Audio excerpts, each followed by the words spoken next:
Y dos, empezamos el análisis a ver una fotografía clave alrededor de lo que está sucediendo, sobre todo viendo esa reunión ayer Stoltenberg y Biden. Santiago Armesilla, muy buenos días. Hola, muy buenos días. Bueno, dijo Stoltenberg ayer, arrogándose una parte también de la legitimidad de la autoridad internacional, que China no puede estar, por un lado, apoyando a Rusia y querer hacer negocios con Occidente. ¿Cuál es el posicionamiento entonces de Occidente? ¿Convertir a China también en un paria internacional? Bueno, como yo siempre digo con este tema, Occidente como idea es muy bonita, pero realmente no existe. Existen estados con sus intereses. La OTAN no es más que una organización militar al servicio de la hegemonía anglosajona y particularmente de Estados Unidos. Y en esa estrategia de hegemonía anglosajona, ya lo dijo el presidente de de Polonia en la reunión que mencionas, pues afirmó que Rusia es la última gran potencia colonial que oprime a unas 200 naciones étnicas, con lo cual el objetivo, yo creo que por boca del presidente de Polonia, es la balcanización de Rusia y quién sabe si con el tiempo también la de China. Rusia y China son impedimentos a esa hegemonía estadounidense anglosajona en el planeta y por tanto van a por ellos. Así que yo creo que más que paria, lo que están haciendo, lo que pretenden hacer con China es lo que ya quieren pretender hacer con Rusia.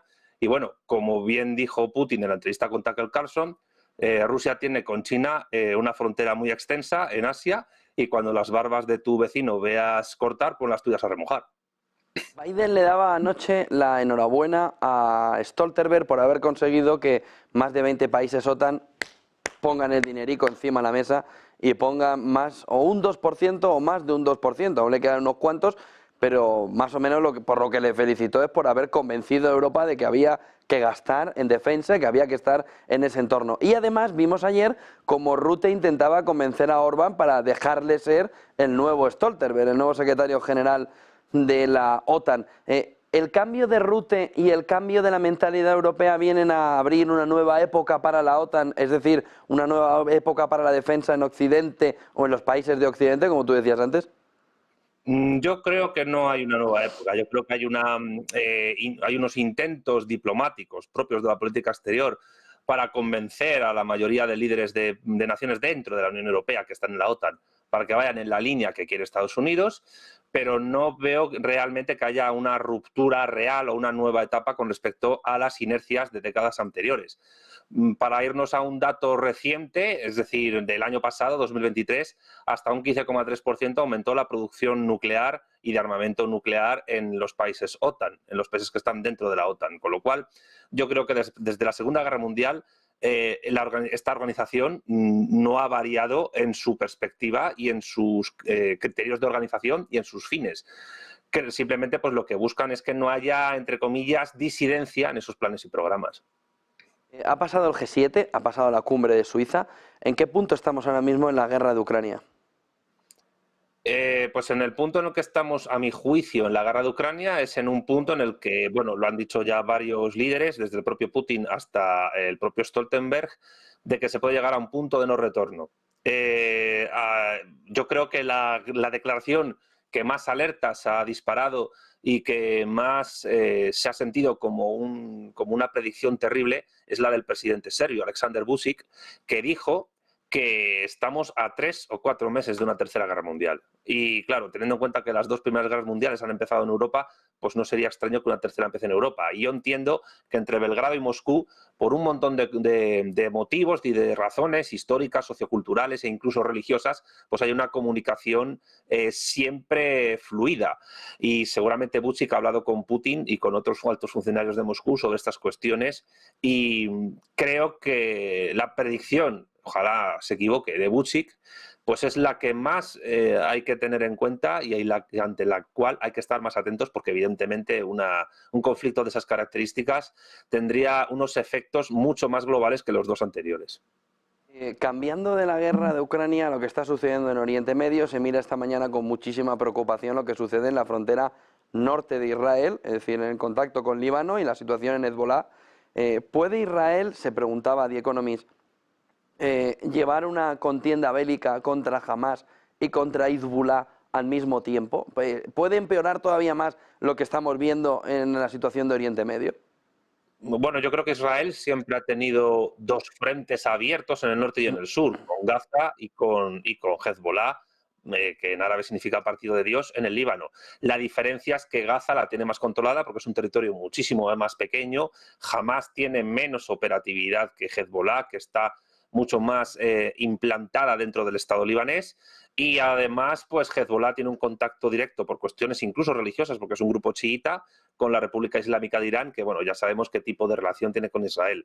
Creo la salvedad, quizás, por lo menos después de la pérdida de la península del Sinaí por parte de Israel en un intento de invasión que tuvo hace décadas, es que al conflicto con Hezbollah en el Líbano se une pues básicamente pues la adquisición vía conquista territorial de los Altos del Golán, que fueron sirios, que son un elemento fundamental de la geografía y de la geoeconomía israelí, porque les suministra un montón de agua.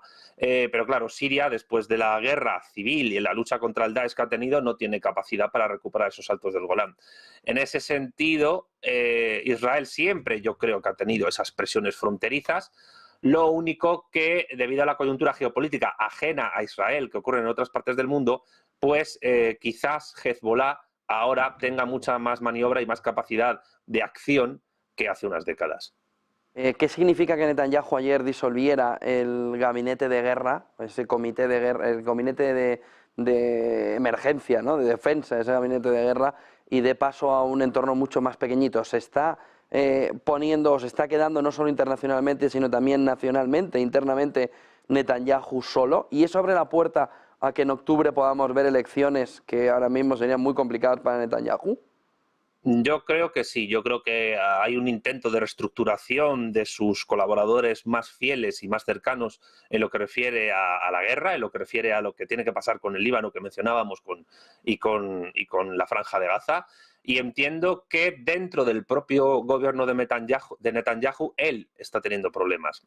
Se ha hablado hace semanas de una hipotética, que todavía no ha ocurrido, moción de censura contra él, pero seguramente pueda haber elecciones. Es decir, con lo cual ya tendríamos en este gran año electoral 2024 unos nuevos comicios importantes que definen el mapa geopolítico de gran manera, como serían los de Israel. La cuestión es, ¿qué ocurriría si, por ejemplo, hipótesis, gana Trump en Estados Unidos y Netanyahu deja el poder en Israel? ¿Qué actitud tendría Estados Unidos con un nuevo gobierno en el cual Netanyahu no esté, o incluso el Likud, su partido, tenga menos presencia porque sea un gobierno de coalición de mayor coalición debido a los resultados? No lo podemos saber hasta que no ocurra, pero evidentemente Netanyahu ahora mismo tiene dos opciones: o ganar la guerra, que él llama guerra, contra Hamás y contra Hezbollah y asentar el estatus de Israel en la zona, o ser derribado del gobierno, aunque sea vía democrática, porque a los planes y programas de, digamos, la inteligencia y el alto funcionariado israelí, Netanyahu ya supone una persona que no conviene a esos planes. Muchísimas gracias, Santiago Armesilla. Buen día, buen negocio. Gracias, igualmente. Son las 9:11 de la